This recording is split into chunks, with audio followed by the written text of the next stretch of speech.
पुण्याच्या परळीतून एक अत्यंत संतापजनक हृदयद्रावक प्रकार समोर आलाय. एका खासगी रुग्णालयात डॉक्टरांच्या हलगर्जीपणामुळे गर्भातील बाळाचा मृत्यू झाल्याचा खळबळजनक आरोप पीडित महिलेच्या पतीने केलाय. हृदय पिळवटून टाकणारी बाब म्हणजे बाळ दगावल्याचं समजल्यानंतरही डॉक्टरांनी या घटनेकडे गांभीर्याने न पाहता तब्बल 19 तास मृतभ्रूण मातेच्या पोटातच ठेवलं. यामुळे मातेच्या जीवालाही मोठा धोका निर्माण झाला होता.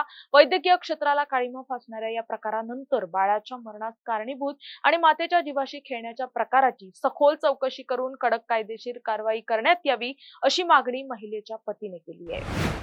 तुम्ही सीएस कडे एक अर्ज दिलेला आहे, नेमकं काय प्रकार झाला होता आणि काय मागणी त्या अर्जात केलेली आहे? माझी पत्नी दीप्ती मुंडे प्रेग्नेन्सी मध्ये 8-8.5 महिने झालं कल्पना मॅडम गिट्टे यांच्याकडे ट्रीटमेंट चालू असताना 23 तारखेला रोजी माझ्या थोडं पत्नीच्या पोटात थोडं दुखायला लागल्यानंतर तिनं तात्काळ मॅडमला फोन केला की मॅडम असं दुखतंय म्हणून.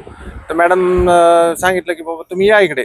मग आम्ही गेल्यानंतर मॅडमनं काही चेकअप केलं नाही, काही सोनोग्राफी केली नाही, काही डोके चेक केले नाहीत.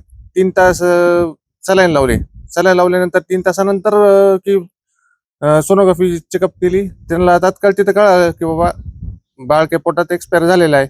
मग तिथे सोनोग्राफी असताना सुद्धा त्यांनी दुसरीकडे आम्हाला पाठवलं सोनोग्राफी करण्यासाठी.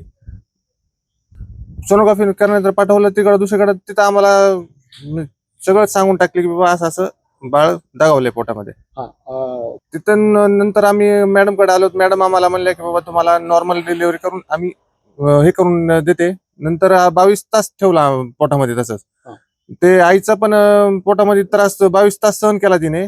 तिच्या बी जीवाला धोका होताच आणि बाळ तर गेलेलंच होतं. आता तुमची मागणी एवढीच आहे की बाबा मॅडमला कारवाई करून सगळं हे करून मॅडमला पूर्ण झाली पाहिजे. काय तुमची मागणी?